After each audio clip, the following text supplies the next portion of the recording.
Welcome to the Beauties and Beasties podcast with Alex and Sean.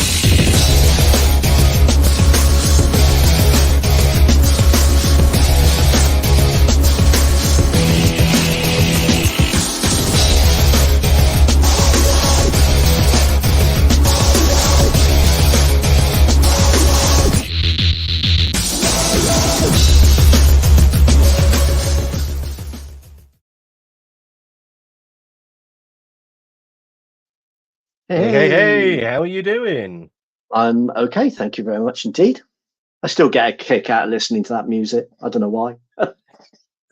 It's because you'll be a number one star in no time at all. It's your first jingle, and well, it's not your first jingle actually, is it? What's your first jingle, Hugh? What's your first No, I'm jingle? not singing it. No, I've done it before. It's happening again.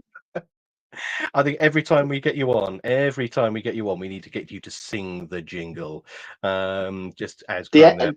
We have first out of the trap, Niall. Evening, Niall. How you doing? Yes, as he quite rightly says, it's the second jingle going on there. So the more astute of our listeners may realise that is not Sean. No. Hello, not Sean. Old glasses. But yeah, well, he's got glasses now as well. He's slowly turning into you, isn't he? He just needs to move a little further south and gets a little bit grouchier.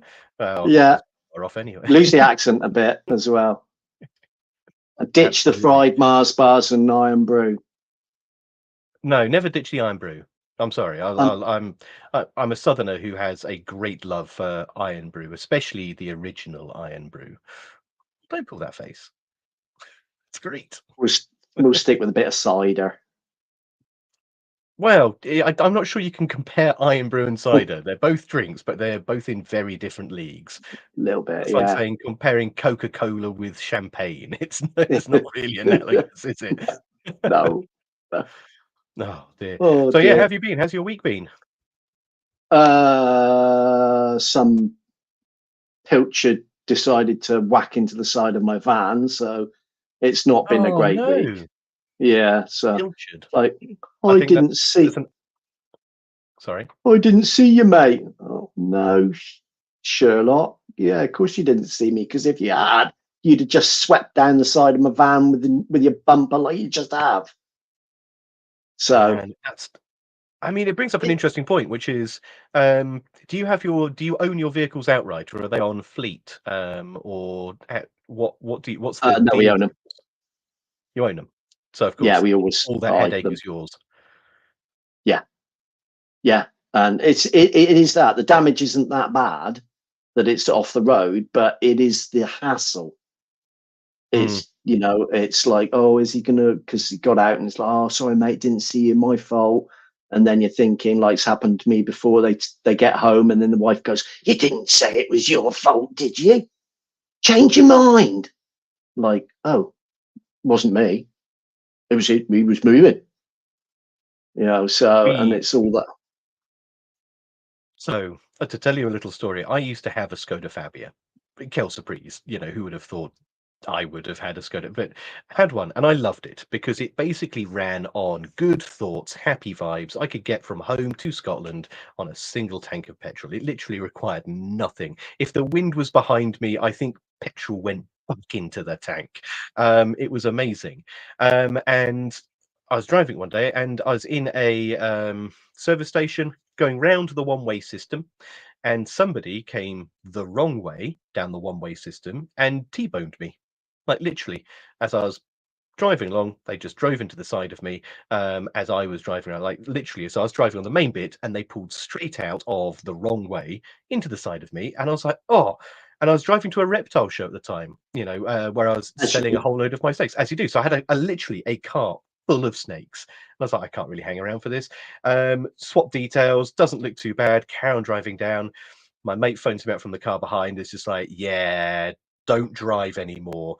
The wheel, it's at a funny angle. It's like, oh, yeah. Like this, properly properly wiggling. So thankfully, where we were going was literally just round the corner. We just stopped for snacks and everything else.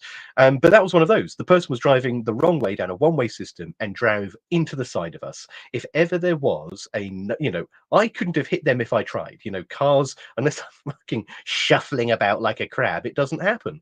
And with that, they contested it. They were like, wasn't my fault. Like, how was this not your fault?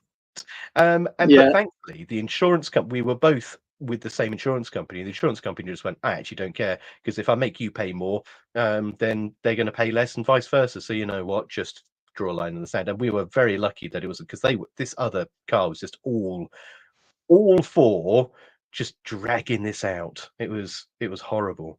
I have an admission. I had a Skoda van. Oh, people joke about Skodas. They're really It's lovely. I wish we still had it, because it was the same as they called it was a VW Caddy pickup, a VW Rabbit, but with a Skoda badge on it. It was absolutely awesome. Until I drove like Polo. Yeah, I drove over a drain that had the drain cover missing.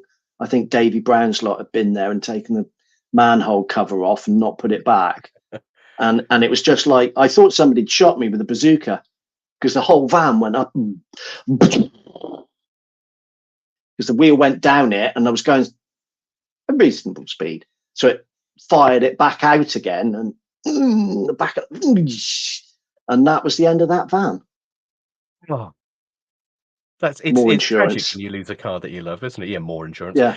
My brother once got rear-ended by a lorry driver on the M25, but foreign lorry driver, and the guy stepped out and went, "Oh, terrible times," and then got back into the cab and tried to drive away.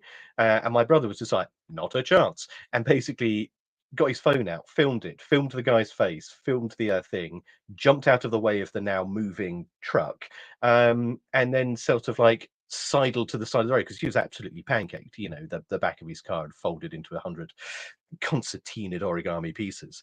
And the AA were absolutely over the moon that he had managed to get this on film, because apparently there was a huge issue at the time, and I'm not sure if there still is, with foreign lorry drivers and foreign haulage companies basically not stepping up for the insurance, because they were, as soon as that lorry driver goes the other side of the thing, oh no, was it us? Can we tell? Gone. Extradition charges for a lorry driver. No, never going to happen. So the insurance companies lost out on a huge amount of this, and so the fact that they got the guy's face and they got the the plates and the company, they're like, yes, this is going to be one of the few that we're going to be able to track it down and cause merry hell. So now, I'm sorry to hear that, but you also do have good news, don't you? As in, tell us about your containers. Oh yes, yeah. We've just had so we've hired a new yard, and we've got 2 shipping containers for storage, and we've had a 32-foot by 10-foot office container craned into position. So we've now got an administration center. So yeah, absolutely He's not doing awesome. this justice. He sent me some pictures just the other day, and it looks proper smart. You've got your banner up on the side, haven't you? Guardian Pest Control, all printed out. That they'd probably cost a pretty penny. Those are not cheap. It doesn't sound great, but it's actually in a silage clamp. You say it doesn't sound great. It's a barricade. It's a fort. You've literally made yourself a survivalist's compound. The zombie apocalypse. Yeah, but they just jump up. Yeah, no. But if everybody listening can imagine a concrete-sided silage clamp, that's what we're renting as a yard. So yeah, it's we're chuffed. It's not exactly an industrial unit that we purchased, but it's you can store your stuff there. You can have your meetings there. How many cars can you park in the drive? 5, 6, a dozen. Yeah, 6. Yep. 6. It's not in an industrial park, so you don't have to fight for space. You don't have to worry about people peeking over your shoulders. I'd say for a pest management company, that's actually pretty ideal. And realistically speaking as well, I don't know, do you have a contract with the farm? Oh, we do. Yeah. I don't know. So yeah. And it's Posters. anti-vandal one as well, so nobody's getting in it. Hopefully, very quickly. So yeah, So my units are up on a farm as well, which is why I have a big advocate for this. And the funny thing with that is I have the same. So mine are converted shipping containers as well, and they have those 5-point anti-vandalism doors on it, and I have security cameras out the front. And this is going back almost a year now when I was properly, full-time and with that, somebody came up onto the farm, big transit van roared in, and they were obviously looking for farm equipment. They were looking for all their chainsaws and the bits and bobs. And I saw them on the cameras, sent the footage in. But they came round and they cut the bolts off every door. They had a look in everywhere. And, I was sat there going like, oh, mine's next. When are the police going to turn up? And they took one look at mine and was like, nah. I just walked off. And a little bit of me is just like, oh. Do you not think I have anything worth stealing? I mean, I don't, but also the implication hurts. Oh dear. But talking of the wee labs, we have a lot of interesting things down there, including the point for us talking today, which is cockroaches. Roaches. Yeah. Yeah. Well, So, go on. what were you going to say? I was just going to say it's actually I'm probably not the greatest person to have on really, because we very rarely, or over the years, we very rarely come across cockroaches. But we have seen a definite upturn in roaches over the last couple of years. I was about to say, so what was the thought process behind this? Because out of the production team, you were like, let's do cockroaches. I was like, there's a story here. So what's the story? Why have we picked cockroaches today? Somebody mentioned it and said it would be good. One gentleman liked it, and sorry, there was a message coming. Somebody said, let's talk about cockroaches, and I thought, oh, okay, because we sort of thought we would change the format. Thought that's a good one.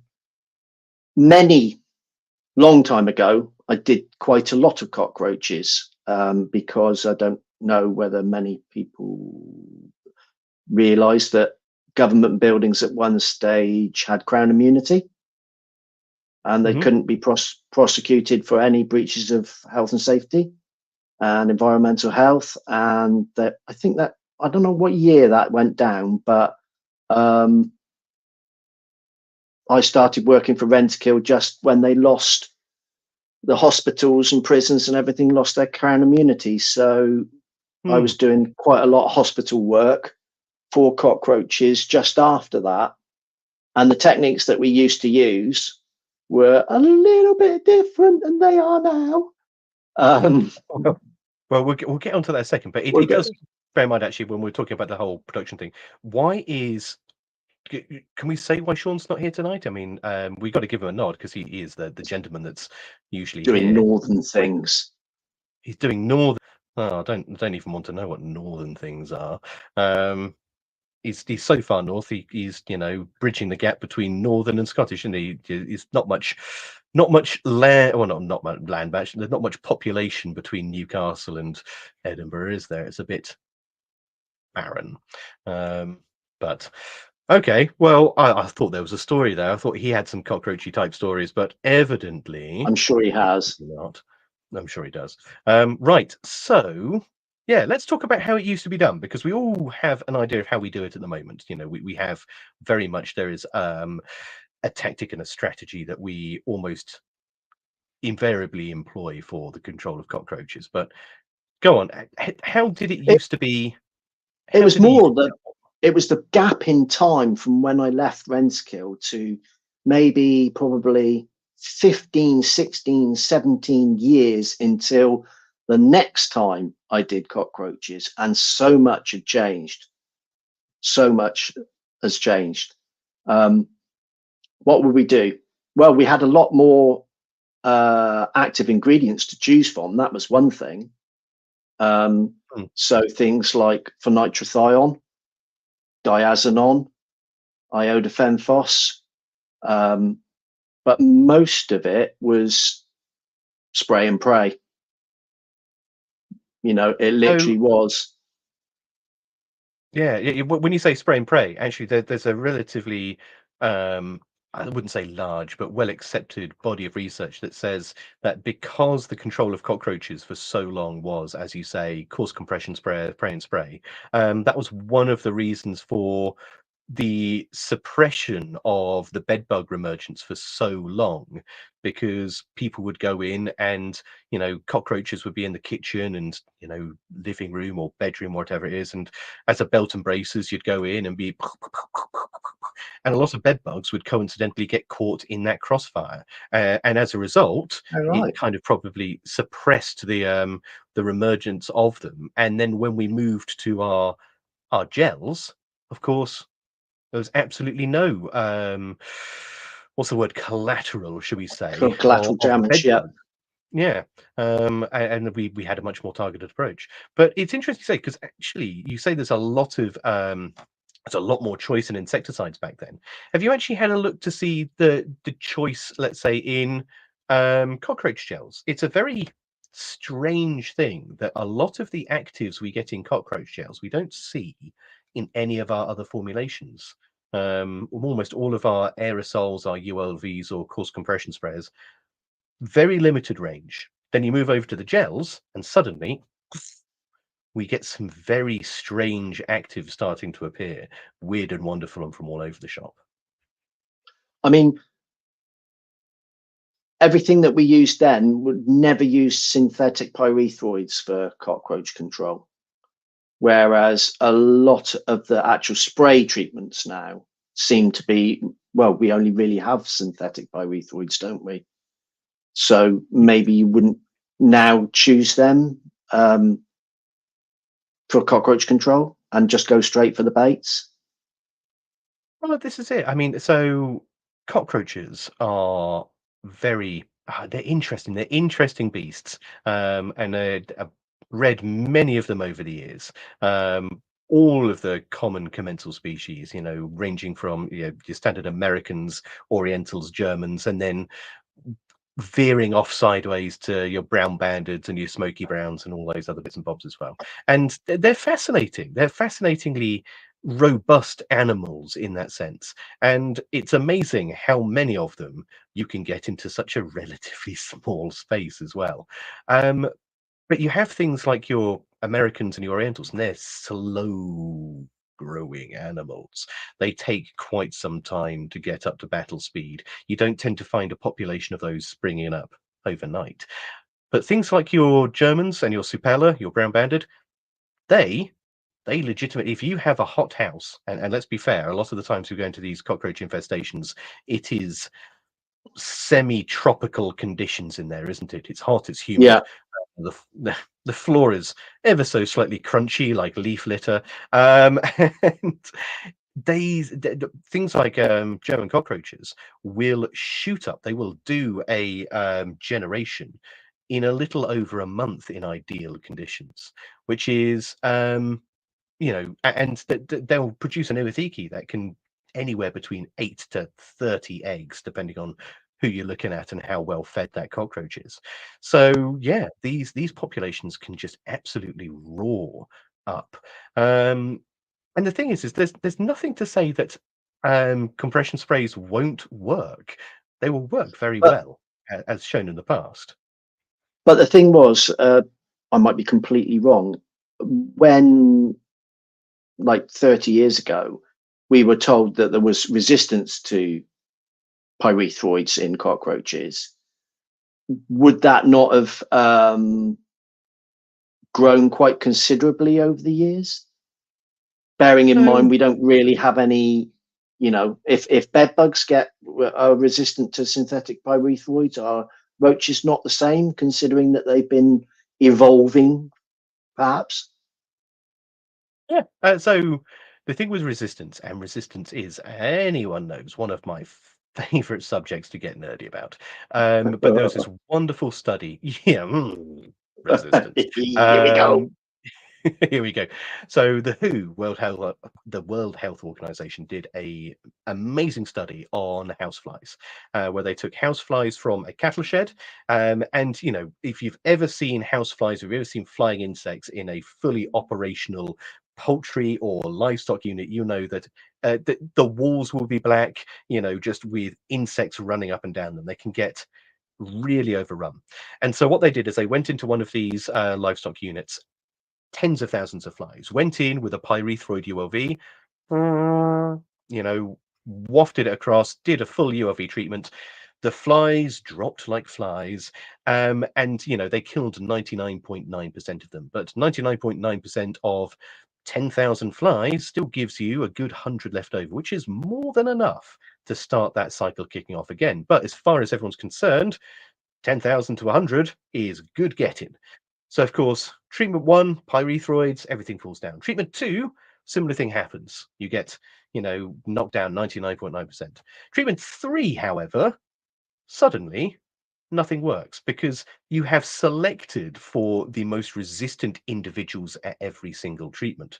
And that's been clearly shown by this study and subsequent studies that actually 3 consecutive treatments of the same active material at the same dose will result in a functional resistance within 3 generations. So you have to apply once per generation. So it's clearly shown that resistance builds up very quickly. Now, the thing that people love to tell these stories all the time, you spray it, resistance will form. But what we don't talk about so often is actually resistance doesn't like to be there at all. An animal doesn't want to be a resistant animal, and that sounds weird. But biologically speaking, if you have a cockroach, a fly, a bed bug, a flea, a tick, whatever you're doing, it has spent the last 4 billion years of evolution from that amoeba in that protozoic farting pool all the way back at the beginning of the creation of life on Earth. And that line has continued and split and diverged. It's spent so long to become the best version of itself it can be. It's spent that long to have that very precise genetic makeup, which allows it to do everything it needs to do in that environment under those situations. And then suddenly you force everything to take a step sideways in 3 generations. You are not picking the strongest genetic code there. You're picking the genetic code which is strongest to survive that one event. But actually, most insects with resistances, they will show a lower fecundity. So they'll make less eggs, or those eggs will be less likely to hatch, or those animals will become. You're smirking. Someone's texted you saying this guy's wrong. Somebody's, That is yeah. Ian, isn't No. They're taking the mickey out of me, not you. you gits. But either way, so you either produce less eggs, your eggs don't hatch as often, you take longer to get to adulthood, it takes more energy for you to move about, it takes more energy to molt, you die sooner, all of these things because you have forced this animal to become a version of itself that actually time evolution genetics has not wanted you to be. So if you Would, leave any population not under pressure of this influence, pyrethroids, it will slowly, over a couple of generations, drift back revert back. to situation normal, and it will revert back to wild type or susceptible type. Would that mean So, then with German cockroaches, if they breed on a monthly cycle, okay, and then we were taught to spray on a monthly cycle, would that mean then in 3 treatments, in 3 months, you could have built resistance to that population in that one place? theoretically, I mean, the genetic code of flies, I believe, is a little more simplistic than that of cockroaches, but still, same premise holds true that generally speaking, 3, but arguably 4 or 5. But bear in mind, it's not just you doing this thing, is it? It's not just you going in No. time and time again. It's the guy before you, it's the girl after you, it's the neighbors next door and whoever they've contracted in. It's all of us, and all of us not working independently. We are working independently, but as far as genetics are concerned, we are working as one concerted effort to cause this to occur. So yeah, so I would argue, back to your original question, which was Christ on a bike 10 minutes ago, yes, I think pyrethroids would probably be absolutely a-okay from a compression sprayer to control the resistances that we were seeing occurring. Well, how long ago are we talking here, Hugh? You know, when did you start pest control? The 1850s? Yeah, something like that. I think they were using something, nicotine or something. But again, would just because would you, as a treatment plan, if you were planning on spraying, would you rotate your insecticides if you were going to do, say, 3 treatments through the synthetic synthetic cockroach treatment, spray treating?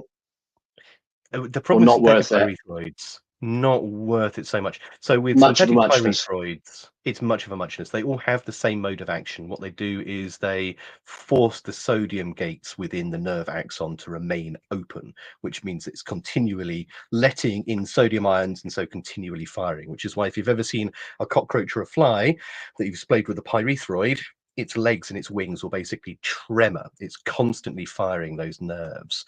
Yeah. And the difference between, therefore, permethrin and cypermethrin and alpha cypermethrin and delta methrin is not where it has an effect, but how strong that effect is, how strong the binding of that molecule to that active site is. So things like delta methrin really gum in there hard, and it's very difficult for the animal to sort of like then pull it back out of that gate and go back to situation normal. So rotating between doesn't necessarily work unless you have a clear plan of escalation. But, and we like a good but, don't we? So here's the question. Cypermethrin, 40%, we all know the powder. Is that more or less effective than, let's say, alpha cypermethrin, 5%, which is your standard industry standard suspension concentrate alpha cyp? Which is the most? Because you sit there, and I've just said alpha cypermethrin is more potent than cypermethrin, but there's 40 times this, 5 times this. This is where it gets interesting, isn't it? Because with rodenticides, we very clearly know, don't we? Difenicum, bromadiolone, brodifacoum, sorry, but difenicum, bromadiolone, then you have diphenthylone, and then brodifacoum flucumaphen sit as your resistance breakers at the top. And with mice, it's, you know, well, that's with mice, it's the other way around. It's bromadiolone, difenicum, diphenthylone, and then you move up. So we understand that. We also understand that 50 parts per million is bigger than 25 parts per million. Fairly easy. When we're talking about escalation with rodenticides, couldn't be simpler. Insecticides, it's one of my biggest bugbears about this industry is we do a lot on teaching people how to pick the most potent, you know, when we talk about escalation, when we talk about resistance management with rodenticides, it is move from a multi-feed to either a single feed or an alternative mode of action. But with insecticides, what can we do? You just try something else, and you see it all the time on the forums. I've seen it time and time again. This hasn't worked. What can I use instead? And people, instead of they say what they feel works, what has worked for them, and what they've, and the problem is sometimes people are making recommendations that, through, you know, no malice or no ill will at all, are theoretically, on the whole table of comparison, sitting lower than the product they've already tried. Not to mention the fact that formulation has a huge impact on how products work. A suspension concentrate has a different profile in the environment than an EW, much different from an EC, totally different from a WP. It's that. So it's one of my gripes about this industry, and I'm going to get off my high horse. I'm going to let you talk about what you did back then. Otherwise, I'm just going to. No, it's fine. But what I was going to say was the actual, although we don't have a scope of different insecticidal active ingredients, we seem to have a plethora of actual different products rather than active ingredients. And you've got, well, I'm not going to name them all because there's loads of them, but if you look in the catalogs, it's like, Jesus Christ, look at all this insecticide, basically with all the same stuff in it, but formulated in different ways. So what did we used to have? We used to have phenitrathione wettable powder that would turn the place absolute like chalk dust. You'd put it in your sprayer and you just spray every crack and crevice. And you'd literally, if it was a kitchen, especially if it was quarry tiles, you would see swathes of white. It was like you've written on the wall with a white aerosol. It was just, Wow. like waves of the stuff everywhere. And it used to stink like rotten cabbage. But by God, it used to knock them over. So the rotten cabbage spell, I might, what was It was a wettable powder. So there's a couple of OPs and actually natural OP, so organophosphates and natural pyrethroids, that when they are exposed to light specifically, they go through this process called photolysis, and it produces like sulfur compounds, not sulfuric compounds, but sulfury compounds, which smell either like bad cabbage or in some instances bad eggs. It's a very sort of like distinctive smell, isn't it? Yeah, the knocks out was the one that really did stink. Diazonon, microencapsulated diazonon, and that used to absolutely pink. Oh, microencaps are fascinating. Yeah, like little mines were sat waiting. Yes, yeah. So that was quite a common one, but we weren't encouraged to use that because it was quite expensive. They always are. The formulation chemistry that goes behind them is intense. So yeah. But we used to, I mean, it really was, because a lot of work was contract work for cockroaches. You would just go along to a call. Oh yeah, you got a cockroach, mix something up, whatever you've got in the van, in your sprayer, give everything a spray, off you go. No effort was actually really put into a plan. And I think that's the biggest thing, isn't it? When you're dealing with an infestation from the beginning, is actually having some sort of. So this is a thought I had it wasn't yesterday, it was the day before maybe. I was driving back and I had a thought, which is I talk a lot about strategy and tactics being two different things. And then I thought I'm just as guilty as everyone else, because when you turn up to a site, what do? You walk in with all of your, all your stuff, don't you? You walk in with all your stuff. And you've already decided on how you're going to deal with that infestation by virtue of the fact you've walked in with that kit in hand. And the back, you look at the back of your van, you pick your two favorite rodenticides and you pick your two favorite insecticides, and they're the ones you use, and they're the ones you make fit into any situation. You make them fit in. You don't necessarily. FICAMW, that fit into any situation, didn't it? But so the funny thing with that is one of the things that we constantly say about the sole trader class of, sole trader to partnership class of the pest management industry, is that we are adaptable and flexible. You look at the biggest servicing companies, they have lists, they have RAMs, they have SOPs, they have procedures, they have their own range of baits, and they can buy from a very generally speaking, I'm talking in generalities, so they buy from a limited catalogue of things. And it hobbles them in an sense. And it's always been one of the boons of being your own boss, that you can buy the tool for the job. And yet, how many of us actually do that? Because you turn up and you say, right, I know this is going to be cockroaches, so I'm going to turn up with this, and I'm going to do this, even if I know when I'm looking at this is not probably the best way to do it. But I ain't spending another 80 quid on another bottle of stuff that I might only use every. Yeah. It's such a weird thing, isn't it? Because that's exactly that, isn't it? I could buy this one bottle for this job and make the bet that I will have to then use that product again somewhere down the line, because I don't want to be left with sort of like 4 liters of 9 different products, collectively, which will go out. That was a good thing about the Symetrol Super, when they cut down the bottle size. They cut down, so rather than have one bottle that you would hand between 4 technicians, guilty, you can actually afford to have a bottle each in each van. But did every technician just turn up at the beginning of each day with his compression spray under his arm and be like, please, you can have a little bit. There you go, a little bit in yours. Like an old witch's brew going Yeah, on there. keep it in the square for a week. Don't do that. No, Bad you. no. But no, that's it, isn't it? It's having a plan when you're looking at a particular job, a cockroach job, specifically for something like a block treatment. It's actually having an actual plan of where we're going, what we're going to use on each treatment, how we're going to rotate these things, the different available preparations that you're going to use. I don't think there is a dust other than DE that you would use now, is there?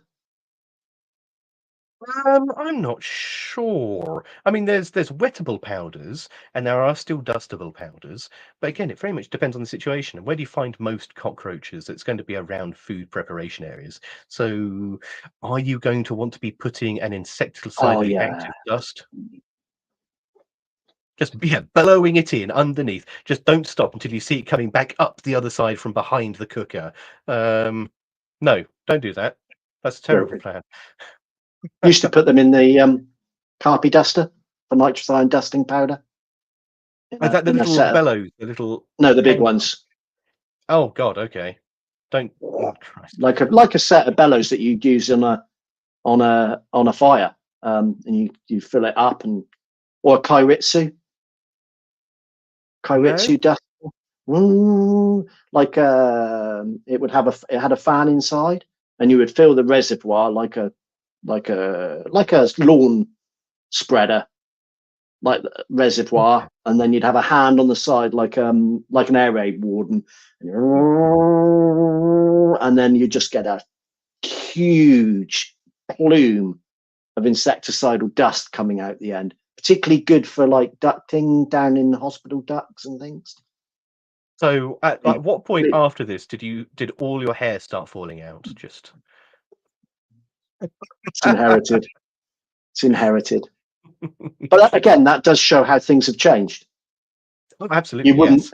you wouldn't exactly want to, fill a duct that all the technician, electricians and everything, and are going to go down in 6 weeks' time and mess around with the fiber Yeah. cables and everything, and you've just managed to fill the whole thing with an organophosphate dust for as far as you could see, literally turn white. I mean, I think that's the thing that a lot of people probably fail to take into some context, isn't it? That a lot of these insecticides are gram for gram, weight for weight, as toxic, if not more toxic, than some of the rodenticides that we use. And so there is a genuine sort of like risk attached to them. As a result of that, you would not want to be inhaling a lot of these dusts, point blank, flat out. You would feel awful. Just many people that are watching, who uses baits and who uses a spray treatment or a combination of both? Who uses what? Just out of Yeah, interest. that'd be a good one to find out. I'll put it up there just so people can have a look. Or would most people just, I mean, that's the thing that we tend to do now, is especially for houses and HMOs, we don't even bother to spray anymore. We just literally go in with the gels. See, this would be my thought with this, which is gels, arguably, they are very focused, and even a lot of the formulation chemistry these days is focused specifically at cockroaches with some of these formulations, as you can see from the clever marketing of some manufacturers out there. But with this, and remind me to answer this question in a minute, because this is a good one, about IGRs. But again, you've mentioned HMOs, houses of multiple occupancy. You've mentioned multi-tenant flats and stuff like that. In my mind, using a gel is good and it's effective for the length of time that the gel is there. So for that infestation eats all of that gel, and then it has that domino effect, or whatever clever chemistry it's going to employ into that. It will kill that population. But what it doesn't do is it doesn't prevent a reinfestation, because these are non-residual products. They're only residual, and our treatments say we put them in little gel capsules, we take them away when we're done. But that has no lasting residual effect. So for things especially like oriental cockroaches, where the oothecae have a phenomenally long time in order to sort of like actually hatch. And for infestations where you're actually looking at recruitment from a third party, yeah, I would say there is still very much a place in our IPM for residual sprays of insecticides. And DE dust? It has its merits and it has its detractors. I think DE dust is good if you can get it to where absolutely where those animals are going to be hiding. But at the same time, after you've completed treatment, if you know exactly where those animals are going to be hiding, Yeah, why don't we just proof it? Why don't we just fix it? yeah. I suppose the DE would be good on ducting and things like that, underground, Yeah. underfloor ducts and stuff, so where you would previously have used for nitrothine. Yeah. You could use something that's non-toxic. Well, absolutely. And yeah, those wall floor voids. Avoid putting it in the ceilings, guys, because that's just gravity becomes co-pilot at that point, and it will come back down. But wall and floor voids, absolutely ducting, things like that. I do. But I do know of I can remember a story. Sorry for going off on one, of a well-known, should we say, a well-known. It's not a pie, but it's in a shape like this. okay, I Factory. think we know the one we're talking about. Yeah. Yeah, where somebody actually started filling the roof void with phenitrathion dust, and it turned out it was a false No. ceiling, and they were pumping it in one side but didn't think what's on the other side, and it was the canteen. And it was No. yeah. So yeah, yeah. I don't eat those things anymore. For fear of reprisals so many I'm years sure later. yeah, yeah. But Blimey. but again, that does just slightly offer cockroaches. It always reminds you of when you're putting a dust in, even if it's DE. Where is it actually going?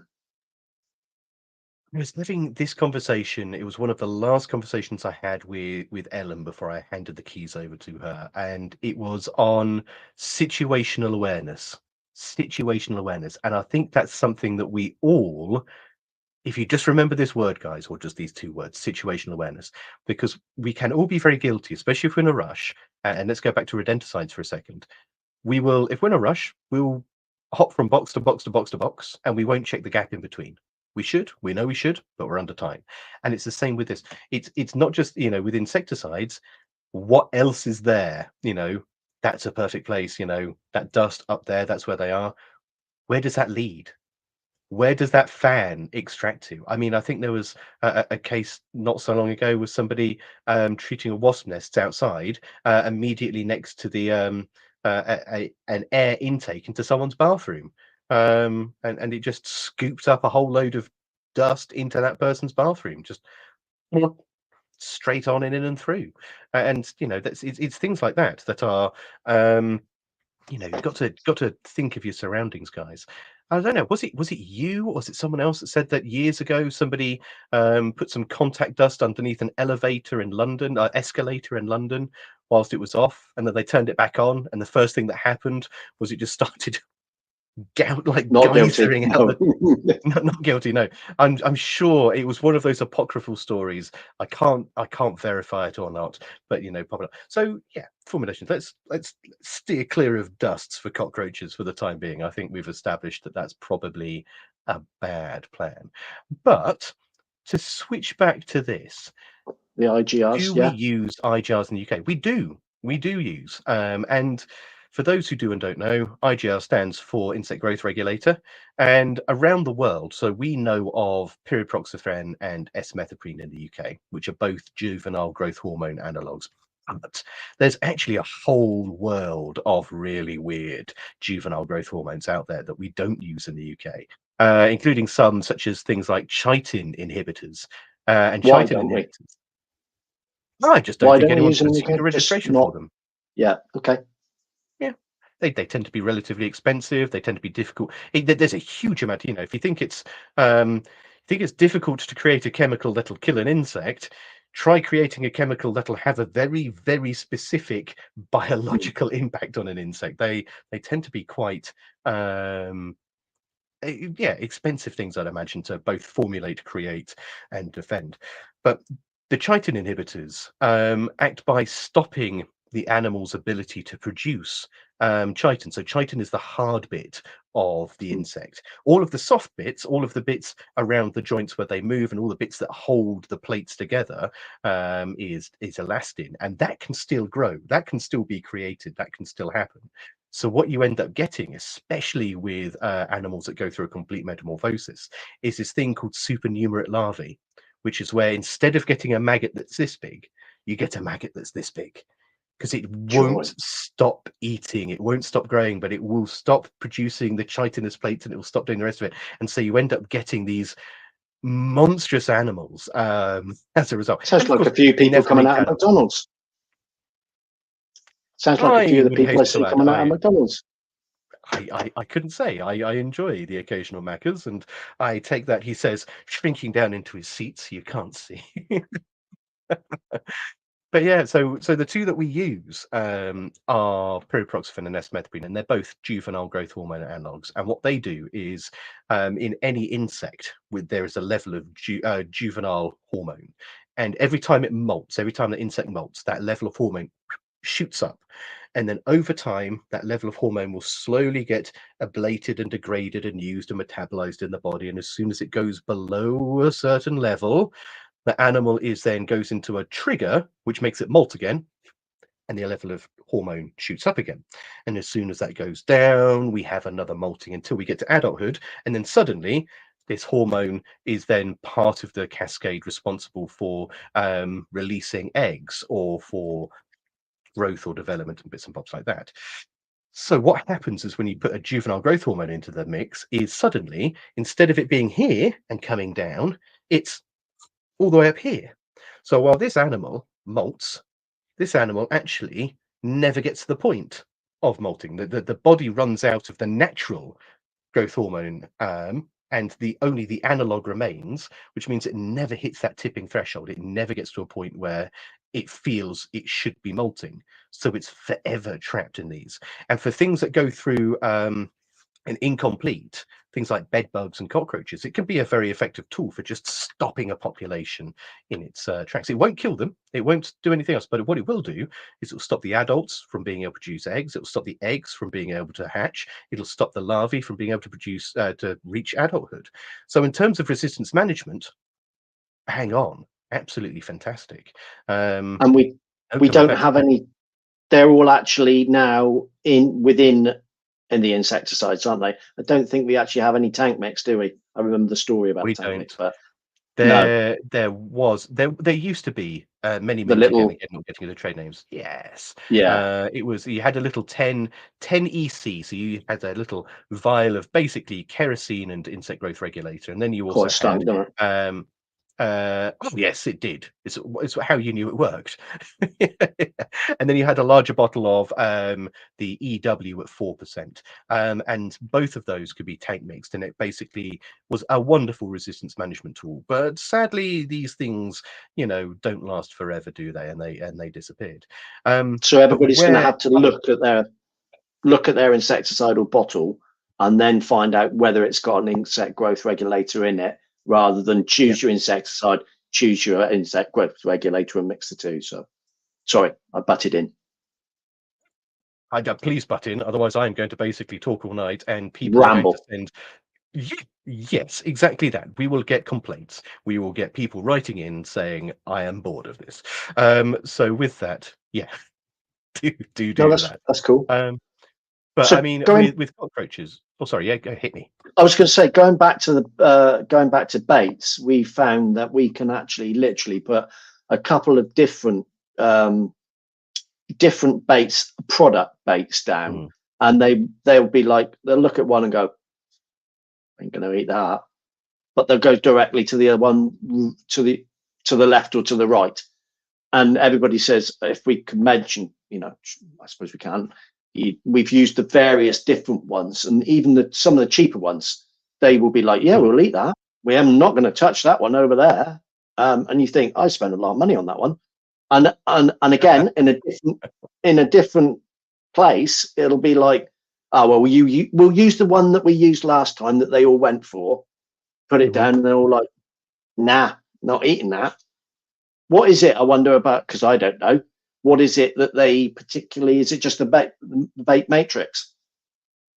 I mean, with all infestations of animals, all animals, they are looking for, well, two things straight away: food and water. Okay, food and water. They're getting the water from the condensation of taps and the rest of it. So the food, and all animals really, they need three things from their food in the broadest possible sense: a source of carbohydrate, a source of protein, and a source of fat, either plant or animal. Because fat is what we use for long-term energy storage. Proteins are what we use to grow and repair muscles, and then carbohydrates are just basically short-term energy stores to go out and do things.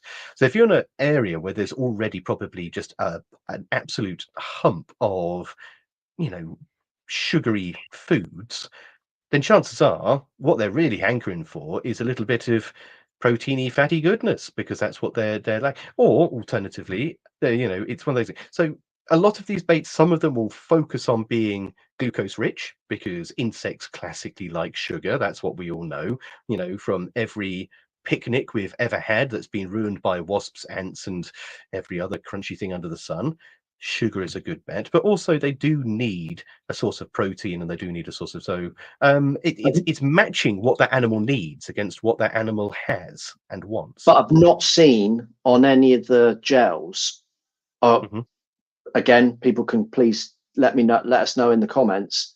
I haven't seen like Goliath or Addict it actually saying it on there and saying this is a carbon. This is rich in fat. This is rich in this. So how would we know? Guess what? I don't know. Maybe we should ask the distributors just to put a color coding system like the traffic light system you get on your Tesco supermarket. Because if you're Happy Meals, Ready Meals. If you're in a fish and chip shop, there's not going to be much sugary stuff around, is there? Don't know. So we might think to ourselves, well, I'll tell you what, we're going to give the sugar one a try. Or as part of our plan, do we just think to ourselves, oh, sod it, we're going to put two down, see which ones they take anyway, rather than rely on one? There's nothing to stop you putting two down. I mean, as long as you're not putting them in the same container, in the same trap, not a problem. You can put mix A here, B and C, and you go back on your first treatment. And if more of A and B have been eaten, ditch C and replace C with the other ones. Because the other option, and you sit there and you think that's a waste because I've put a load of C down and now I'm going to have to throw it away. But actually, the other option is you bet on one of them, and if it doesn't work, then you have to bin the lot of it. You may as well, spread your net wide and see what they're going for at that point.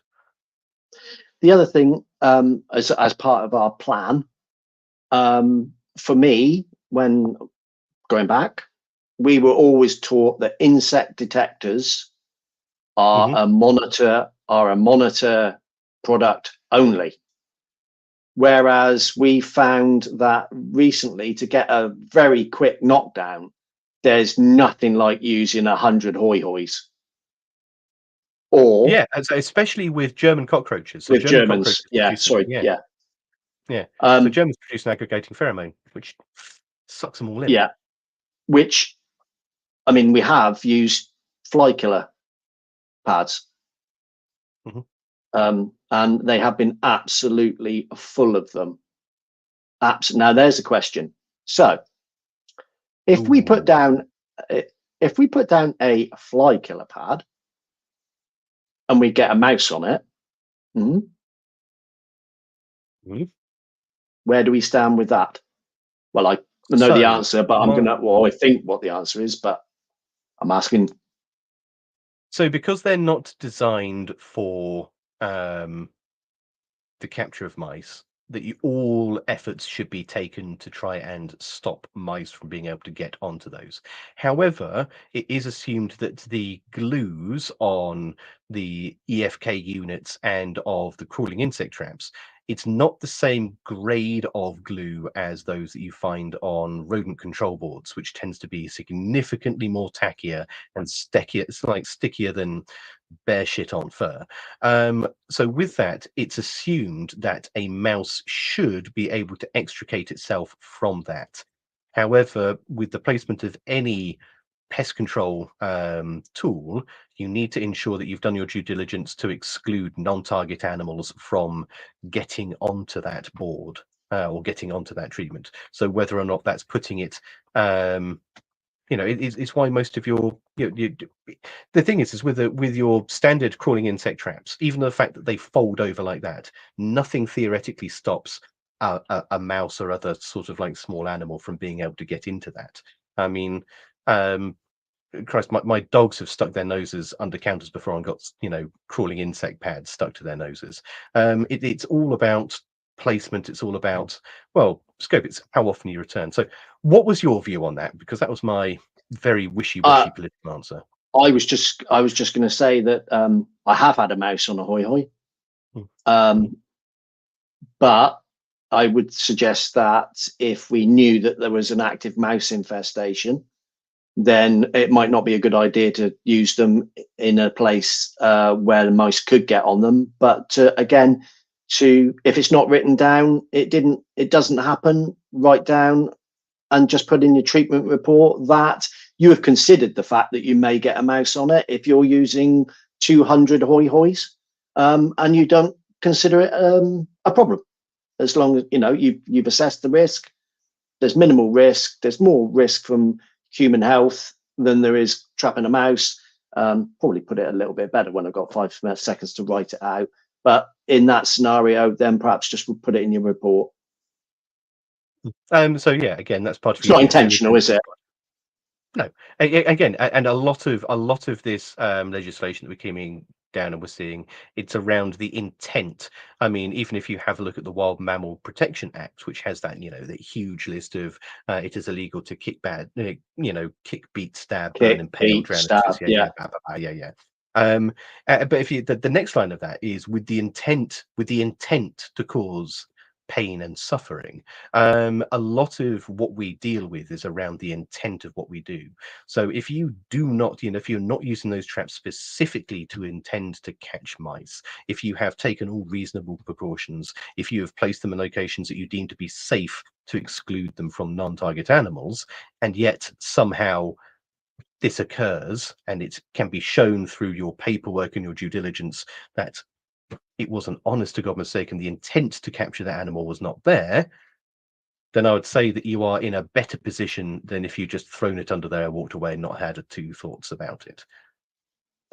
So when you why do we think that hoi hois or glue boards would be better for Germans rather than Orientals? Because Germans carry their Othika, and therefore if you're going to get if they go on a board, so if you use a board, you're actually, rather than just catching one, you're catching lots of future generations as well. Yep. So there's definitely that, and I think we've all seen, crawling insect traps which have got Germans on, and that Uathiki has split and emerged onto those. But also Germans produce, and you can smell Germans like very specifically. They have a very clear scent. They will produce an aggregating pheromone, which will attract others to. Nominally, they're harborage, but if you've got one German cockroach on a sticky trap, then you'll get 2. If you've got 2, you'll get 4. If you've got 4, you'll get 8. And as the number of cockroaches, because they're still alive on that for a certain period of time, still producing that aggregating pheromone, it will suck them all in until, of course, and I've had them where there's literally not been a square centimetre of sticky trap left. It's just corner to corner cockroaches. And then you have to put another one down. It's incredible. You don't see that so much with the other species, not to the same extent, not unless you've got an absolutely honking population. But Germans, particularly are very susceptible to that. Now, the interesting thing is we're talking about monitors and other species.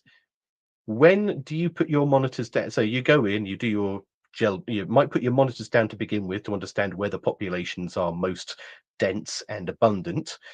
You do your treatment, you pick your crawling insect traps up while you do your treatment. Well, I take it that because we're hoping for this domino effect, aren't we, with roaches? So I suppose it's a bit of a catch-22, and it depends what you're trying to do. Are you trying to go in for a hard, quick hit with hundreds of hoy-hoys, or it's down to your plan, isn't it? It's making sense of what you're actually going to do and trying where you're going with it. Yeah, I would. Probably would. If we're going to use baits, then we probably not use as many insect detectors, so that we get that rolling domino effect. If you want to explain that to anybody that's listening that might not know. So there's a lot of different formulations out there, and a lot of the ones we use for gel baits are what we call systemic, I think is the best word. They tend to be based on neonicotinoids and similar chemicals to that. And the idea is they are actually relatively persistent within the body of that animal, even after they've had an effect. So they're not readily metabolized, they're not broken down very quickly. So as the animal, and then the big thing is they're not quick acting as well. They're relatively slow acting. So what happens then is the cockroach goes in, has its fill, pooters about still, but also then goes back to its harborage, where it then starts to succumb to the effects of that particular active material. It then perishes. And because cockroaches are delightful animals, and by far and away the best thing to make new cockroaches out of is other cockroaches, they will cannibalize that animal, through and through. You just find a tiny little pair of wings left behind. But of course, at that point, that chemical is now being, further spread to 5 other cockroaches, which then, because it is very potent, kills them. And then that is again, then of course it will go through a series of dilutions. It's not like you can put one drop down and take out every cockroach in a tenement building, that you still need to hit a minimum dose with each cockroach that it goes through. But still, it has this cascading effect between animals within that infestation.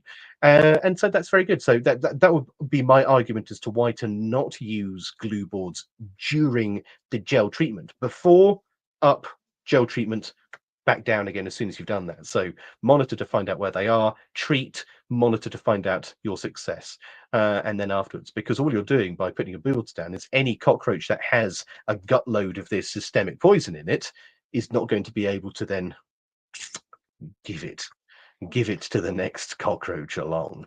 But again, would we, again, part of our plan,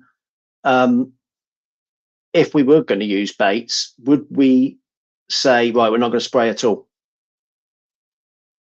We're just going to bait. Yeah. Bait do with cockroaches. My argument would be each of these is a discrete part of the plan. You have an overall plan. The strategy: kill all cockroaches. The tactics that you employ: monitor, establish location; gel bait to kill the majority of that population; sprays to control later mergers and reinfestations from third parties; monitor after that point to ascertain success and to act as an early warning system. Now, with other strategies, you can actually roll over. So instead of going A, B, C, D, you'd be A, B, B, C, C, D. So cockroaches, it's a very sort of like blocked, this bit, then this bit, then this bit, then this bit. In my opinion, as to how to do this. So you would always bait before you spray? Yes. Yeah, because otherwise you can. Yeah. Otherwise, what about something? Kill them twice. What about something like Prevector? Oh, a Prevector as in the direct application. Yeah, obviously you're going to have to see them while they're there, but you might use that because you're not contaminating any gel baits that you're putting down or anything, are you? It has no residual effect. It's literally just killing the little buggers as you see them. Yeah, if they are crawling up the walls, like some horror movie, just sort of like crawling out of the drains, up the walls, onto the ceiling, and they're threatening to take you and your loved ones away to the sewers, then yeah, something like that. Perfect. Knock the It's the same as your theory on glue ball to begin with. Knock the stuffing out of that population to begin with. Knock it down as far as you can get with the tools you have to hand, and then start the dirty work with the rest of your tools to hand. But if it's a huge population, there's no, as I said before, that these gels are not magical. They still need to have, every time that you have one cockroach eat it, it might eat enough to kill it 10 times over, which means that the next 5 cockroaches that eat it, it's killed them twice over, which means that the next 5 cockroaches that eat that, either 2 of them die and 3 of them survive, or you have 5 cockroaches which have a little bit of a dose in it, and they're going to need to find a top up from somewhere else. So, yeah. Is that what Niall said there? We see it in lab trials, but do we believe this is effective in field trials? Are we talking Perfector, Niall? Because I know that Sean said that he's used it on a wasp nest before, and it's knocked the stuffing out of them. I'm not quite sure. Oh, the We've got tension silence. builds. I think he's talking about the cascade effect. I see. Right. It will prove us They've wrong in got a second. bit of a lag there. He's probably buggered off to go and sort of like go and shout at Ian or something. So yeah, I mean, there's that. The other thing, we talk about, because hoy hoys, crawling insect traps, he says, remaining like a BBC, are fantastic tools. But again, one of these wonderfully probably we don't use them to their fullest advantage. There we go, tertiary kill. There we go. So with that, if you've got a crawling insect trap like this, there we go, and with that, we use it to say there are cockroaches on here, and they are this species, and they are near this trap. But actually, if you think about it, a lot of the crawling insect traps all have this fantastic feature where most of this outside is cardboard, and they can only get in here, or a little window here, or a little window here. So actually, you can learn a lot more than there is this species of cockroach in that corner of the room. You can actually get a really sort of like good sense of direction from it, because they're being funneled onto it. If you've got more here than here, guess what? Look that way. So I think a lot of people don't necessarily, and the problem with that is when people fish their crawling insect traps out from underneath a kickboard or something, you end up sort of like putting your hand in, spinning it towards you, and by the time you've got to it, which way round was this facing? So maybe, guys, we've all pushed it too far in, and trying to from underneath. Crackers. But maybe next time you fish them out, guys and gals, make a note as to which way it's facing, because that will tell you that way goes towards the cooker, that way goes towards the dishwasher. Actually, there's more here than there is there. Let's go and have a look behind that, and really get the most out of the. We pay a small fortune for these tools. Get every last penny out of them. I was going to say, as far as hoy traps go, other traps are available. Yeah, but okay, I'm going to put my hand up there. They are good, aren't they? They are good. There's a reason that we all colloquially refer to crawling insect traps as hoy hoys. And who uses the little floor mats on? Who bothers to put their floor mats on their hoy hoys? Who does that? Anybody watching, listening? Do you put your floor mats down every time, or no? Do you bother with the little sachets, the curry sachets, or whatever they've got in them? Does everybody use them, or is it just like stick them down? Whatever. That's one. One does. I have no idea. Come on, I have no idea what the little doormats do. I think they just make them easier to climb up rather than shiny bits. Neil does. Good. I should hope you do, Neil. We pay for them. You better use them. For those who are listening and don't quite understand, Neil does work for Hugh, and so what we are seeing here now with a little smiley face is Neil being the world's best student. I think that's the way I'm going to describe it. He's top of the class. Well done, Neil. He's been a student for a very long time. I would say always use a sachet. If a company has gone to the lengths, they're not these things, every single thing that you put into into a pack, into the rest of it, costs that company money. And if it doesn't think it is offering value to the what it's doing, it wouldn't put it in there. It wouldn't bother. That So is a if good you've got, point, actually.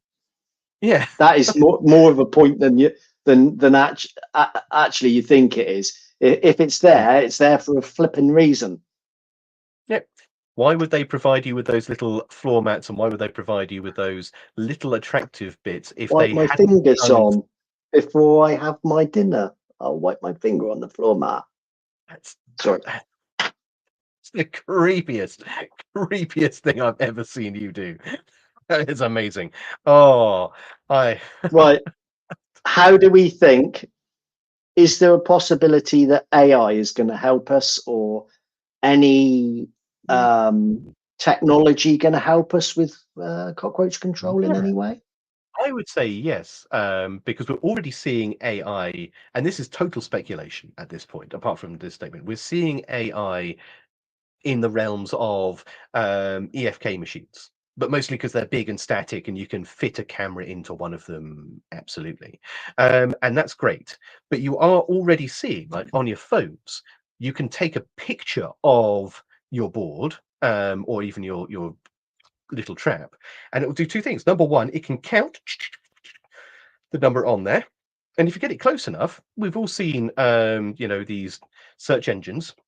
You can hold it over and it'll give you a good idea of what the species is. Now, if it was a tiny little species of SPI or something like that, I would say at this point in time, probably don't trust AI, because it'll give you everything from furniture beetle all the way through to, marmorated stink bug. They're not very good on the small brown things. But a cockroach, which has very clear physical characteristics, and the fact that we don't have a huge number of cockroach species in the UK, will be very effective. But as someone says, sorry, Darren says, nothing's going to beat a proper human inspection. And I would agree. AI is and always will be, in my opinion, Oh, there's an augmentation. It's an add-on. It is making you better. It's making your reporting better. It's saving you there's a good time. one. Ain't gonna stop your job. Ooh, over a dog's nose. Yes. And for those Cockroach interested in dog? hearing a little bit, cockroach dog. I mean, why not? We got bedbug dogs. We Yeah. are soon to have rat and mouse dogs. Anyone who's interested in learning a little bit more about dogs, and I'm going to do the shameless plug thing here. Last week's episode was with a gentleman, Simon, I believe his name was. Was Simon. that correct? Yeah. Simon, Yeah, yes, that's correct. I'm who Chapman. spoke all about his bedbug dogs and all about his upcoming line of rodent detection dogs as well. So if you're interested in that, give that a listen back.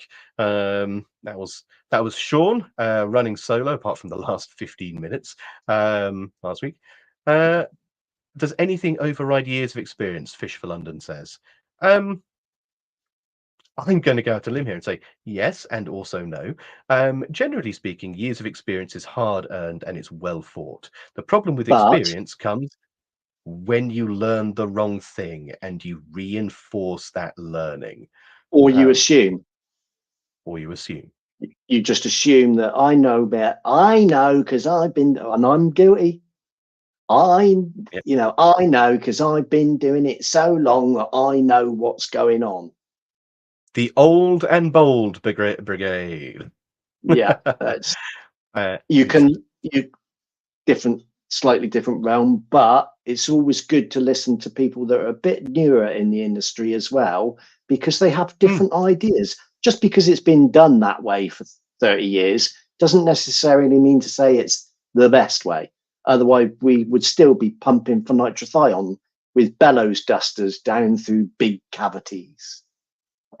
Exactly that. It's we've touched on so many times tonight the evolution of pest, the way that these animals have adapted to foil our various chemical and physical machinations to destroy them, and so we have to adapt too. And what was acceptable or effective 5 years ago, 10 years ago, 15 years ago is not necessarily going to be the best tool. And as you say, young technicians, new technicians are a phenomenal resource. If nothing else, if they come up and say, haha, I think we should do it like this, and you think, well, years of experience has told me otherwise. If you cannot argue your case. If you can't explain to them why your way is better than their way, ask yourself, is your way actually better than their way? Or are you sticking with it because it's what you know and what you are comfortable with? There'll be plenty of situations where your way is, in fact, the better way, as learnt through hard-earned experience. But if you can't explain why, then you need to ask yourself why you are so attached to that way of doing things. Is it ease? Who knows? We did have a very awkward, well, it wasn't awkward, but going back to our plan, which was quite difficult, where we had a problem with cockroaches and bed bugs in the same room. Mm. And you could literally look, you know, that gap where your divans meet together. You could literally look down the gap and you could see the bed bugs and you could see the roaches in the gap down through the center seam of the bed. And you could see the little antenna waving away, and then a bed bug would wander by. It was, yeah, mental. And it was like, well, what are we going to do here? Well, what you do is you go to ground sheet tarpaulin and you very, very gently wiggle it under the bed, up to the other side, roll it over the top, fold it into a big parcel and throw it out of the window. Oh, Yeet it it. was, Yeet it into the it was. next door neighbour's garden. Here's a question. Mm. Right, different places in the country. Now, when somewhere is really bad with cockroaches, we call it humping with cockroaches. Now, I know up north, as Sean calls it, he calls it hooching with cockroaches. It's clearly wrong. Who's got any other little foibles of the amount of cockroaches that are somewhere? All right, hang on. I'm going to put that in the banner. What's a massive infestation called to you? What is a group of cockroaches called? I don't know what. So that is the what's it called when it's something like that? It's the collective noun, isn't Collective it? noun I of don't know. cockroaches. Go on, give it a Google. No. I'm going to guess it's going to be something really boring, like an infestation of cockroaches. It can't be anything else. It's not going to be something A called like a gaggle. murder of crows, a gaggle, a coven of gaggle. cockroaches, a creep. Oh, that would be a good one, Oh, wouldn't that'd it? be a nice one. Creep I like of that one. A cockroaches. creep of cockroaches. Yeah, that's good. I like that. Well, that's what it's going to be now. I've got a few comments coming in. So, a few comments. Humping, moving, generally pricks. Find it running alive. That's a good one. I've not heard that in ages. Running alive with them. Dependent on location. That's true. Yeah. Well, it is. Niall, you're going to have an entire city full of people knocking on your door before too very long. An intrusion. Clive, have you just Googled that? Is that what it's genuinely called? I think people have looked that up. It's an intrusion. The collective noun's an intrusion of cockroaches, heaving with them. Yeah, I think there's Heaving, very clearly hooting, pumping. all begin with H. Yeah. Just gonna throw it out there. Yeah. Okay. So there we go. Wow. We cut. Would you believe? You know, we both came into this thing like, can we talk about cockroaches for an hour and a half without repeating ourselves? And you know what? We're pretty much there. We've done quite well on that. So, guys, while you're listening and while Hugh and I are rambling on, do you have any pressing, any dying cockroach questions, either from the biology of cockroaches through to the control? We're not going to talk about specific products, but I can talk about active materials and I can talk about strategies. And I'm sure Hugh will happily throw trade names out there left, right, and centre. Captain Hoy Hoy. So yeah, give us some questions. But here you go. Just very quickly for you, Hugh. How many species of cockroach do you reckon there are worldwide? 3,500. And upsettingly, you're almost exactly on the nose. There's almost 3,500 species of cockroach around the world.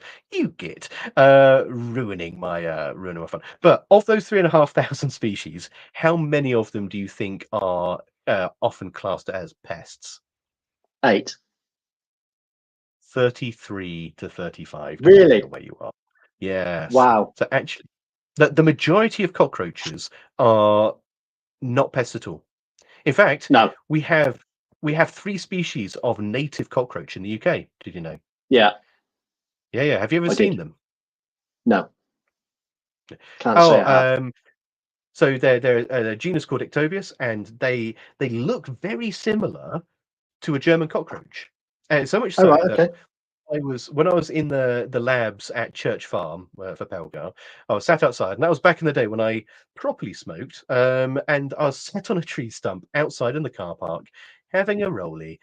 And as you do, as you sat outside, you kick over a log, or turn over a stone just to see what's underneath it. I turned a stone over in the car park, and these cockroaches just went like scurried off into the bushes. I swiped my hand down and grabbed a handful of these things, chipped my fag, stomped inside with a fistful of these cockroaches, and walked up to the lab tech I had like at the time, because I thought this was a whole load of German cockroaches that had got out of the lab and had set up shop in the car park outside. I was furious. I was just like, and I walked up and I opened my hand and I said, "What do you think these are?" And they looked at my hand and went, "I don't know." And I looked at my hand as well. I was like, "Actually, I don't know either." What are these? And we put them into a bucket. We had a look, and there were a whole load of tawny cockroaches, which was absolutely great. So yeah, we have like three species in the UK, which are awesome, and you probably are closer to them than you think. Like they're just all around us. Right, we actually have a question now, don't we?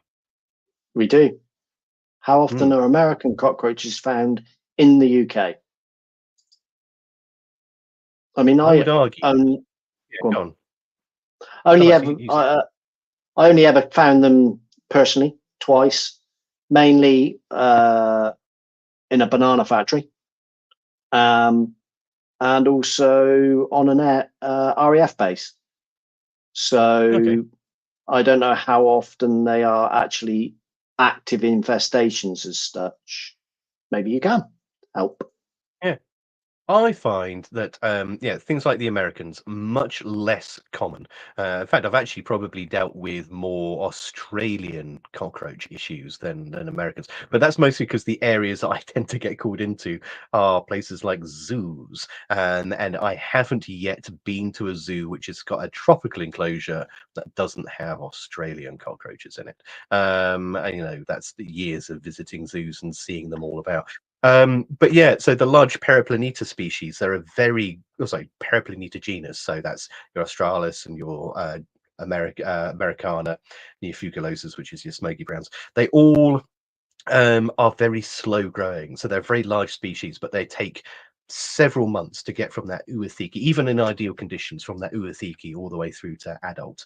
And so the populations tend to grow very slowly. So you don't have them pop up overnight. So they take a long time to get established. You do tend to find them in older historic structures that have a lot of voids and a lot of dead ends to that. It much more common, in my opinion, are the Orientals, which tend to grow in, find wonderful sort of like footholds and niches in basements and subunits, and then the Germans, which just everywhere. Um, So so yeah, again, UK, we've got Oriental, yep, German, yep. brown banded. Brown banded is Supella. So Yeah, we have some of those, but not that many, right. unless you're telling me different. Um, I've seen a few, but again, it was mainly on RAF bases when Yeah, there they was tend when to be it's much been more tropical. yeah, rather than sort of, should we say resident? Is that right? The Yeah, word that's resident? actually a very good way of describing them. Resident, yes. American, Australian, Turkestan. Yes, so the Turkestan, there's a comment at the top. So the Turkestan is Blatta latralis and the Oriental is Blatta orientalis. And they are very similar animals. However, the Turkestan is actually much more that they have a faster life cycle. The eggs don't take nearly so long as to hatch. And they do a little bit better in our milder temperatures as the Orientals do. So I think it was Niall that said that they are actually being outcompeted, and that wouldn't surprise me at all. Actually, they're a much more in my opinion, I've got them in the labs. They're a much more robust species to rear in the labs. So I can only assume that if you get them out into someone's house or, apartment, they're going to be a lot more effective. But yeah, you got your list. So you've gone, German, 1, 2, Oriental, 3, 4, Turkestan. 5, 6. 6 anymore for the UK? Do we think? German, so Germanicus, Oriental, Orientalis, brown. Literalis. Then we've got American, and then Australian. That's 6. Yeah. Occasionally, you might get your smoky browns, but that's very occasionally. You might get those. No, I think I was that's just those are thinking the because that about. number 8 was stuck in my head for Yeah. some reason. We'll occasionally get Surinamensis, which is a parthenogenetic cockroach, which you find in soil. So you tend to find those being issues in plant nurseries and places like that. But most people wouldn't consider, you look at them and the first thought wouldn't necessarily be cockroach when you had a look at those. There's a couple of other species you get that you get in the reptile trade that they use for feeding reptiles. So you get things like lobster roaches, red-headed roaches, things like that, which are very invasive and they can absolutely set up shop in your house. So reptile breeders are just, no end of fun, aren't they? In relation to the German American, how common is the Oriental? Hugh, you I answer mean, this because you've got a lot more on the ground experience when it comes to sort of like call outs and the rest of it. well, again, at one stage, originally, when I used to deal with cockroaches a lot. It was only ever Oriental cockroaches. We never had German cockroaches down this way at all. But that is what we're seeing an upturn in German cockroaches. Do you think that is because the Oriental cockroach is classically very cold tolerant? They will, they can overwinter outside in sort of like sheltered conditions relatively well. They do well in basements. They're called the water bug out in the States or the closet bug out in the States because they'll set up shop in people's outdoors dunnies. However, the time frame that you're talking about, what has been one of the big things that every house now has that's probably different from when you were doing that before? I think that the majority of the ones that we are dealing with now are being imported. Imported? Would you argue that, Mhm. and the point I'm getting to, central heating's having a role in this? No? No, you just think there's more migration of human beings bringing more of these things in. Yeah, for sure. So why are we not Absolutely. seeing a wider diversity of funny bugs coming in then? I don't for one second say you're wrong. I've seen a lot of lateral migration of cockroaches from places of work back to people's homes and vice versa. Yeah, So they do and will happily move. But I just think that they're more prevalent in they are though, aren't they? They're more prevalent when you're packing your suitcase coming from somewhere. They're going to be in your house, and they're going to get in your case, and you're bringing them back over. yeah, no, I don't disagree. I think it's how a lot of these pests move. They're hitchhikers at the end of the day. Especially things like bed bugs and the cockroaches, any fast moving. Westwards over. This is one. So Neil, be aware. I'm going to ask you a question about this. So Neil says most of my Orientalis infestations were in commercial premises, so bakeries, pubs, meat processing plants. Where in them, though, Neil? Where are we talking about? Because those areas range everything from ovens all the way down to blast freezers.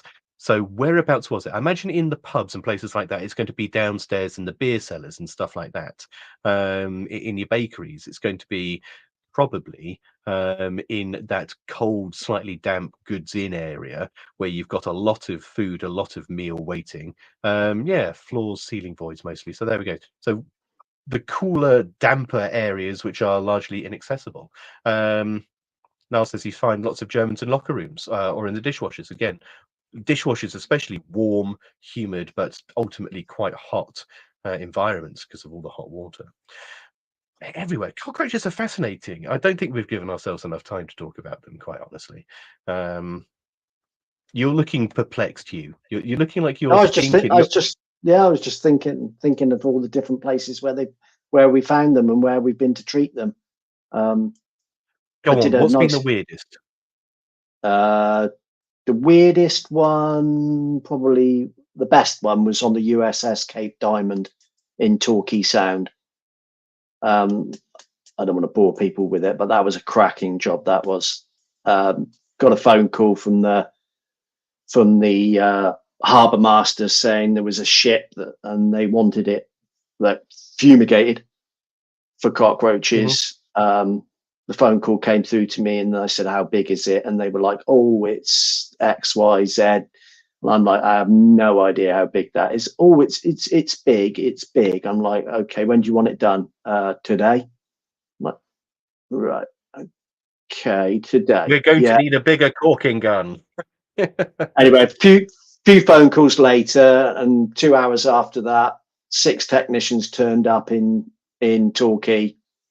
Loads of sprayers. We loaded them all on a little boat that took us out across the sound, and we're coming along, going out to the sound, and I'm looking at this huge American auxiliary ship, absolutely huge, and I'm like, we're going to be here a month. Got up. Anyway, went up the gangplanks on the side, got up the side, met the captain, all gave us baseball hats with USS Cape Diamond on them to wear. And they're like, I'm like, come to do the cockroach treatment. He's like, what cockroaches? I'm like, we come and do a cockroach treatment. He's like, I don't need any treatment. I just want a piece of paper to say that you've had a look around. I'm like, oh, right. He says, no point treating anything. He said, just pull pork and iced tea in the canteen, come back in a couple of hours' time, give me a report, you're done. That's what happened. So And that was it. all I'm Job hearing done. from that is, if you want to bribe Hugh, the easiest way to do it is with a pulled pork sandwich. It was in a different life, working for a different company. You can bribe me with a pulled pork sandwich. There's not much I wouldn't do for a nice barbecue pulled pork sandwich. Let's be brutally honest about this. Anyway, that's enough of my stories. I'm sure we've bored people. Oh no, absolutely love that. It reminds me, like when you mentioned like going out to sea. I remember years and years and years ago, and this will be the last story, I promise, guys, before we wrap it up for the night. But when we went to the Portsmouth Navy Days, and we went down to one of those, and I was quite young at the time, and I was sat there with my dad, and we're out on this boat doing this sort of like ferry harbor tour. We're going around. It was the year that they had HMS Illustrious docked up. It was one of the last years before it was decommissioned, or sent in for maintenance or whatever the hell it was. And so we're going around the outside of this, and the tour guide's pointing, that's the Illustrious. We've got the couple of destroyers back there. There was a submarine and harbor as well. And my dad pointed, if that's all the ships that way, my dad points that way, and there's a cluster of 3 ships just out to sea, huge, great big radar domes on the top. And my dad was like, what are those ships? And the tour guide, Navy officer, was like, what ships? And my dad's like, those ships there. And the guy was like, there are no ships there, sir. My dad was like, those ones. And the guy was like, I don't think you're listening, sir. There are no ships over there. And my dad was like, oh, I see. So obviously some kind of naval surveillance, or they weren't brought in, or they just weren't our ships. I don't know, but to this day, just never forget this guy's face, deadpan, looking directly at this cluster of 3 ships, being like, "There's no ships there."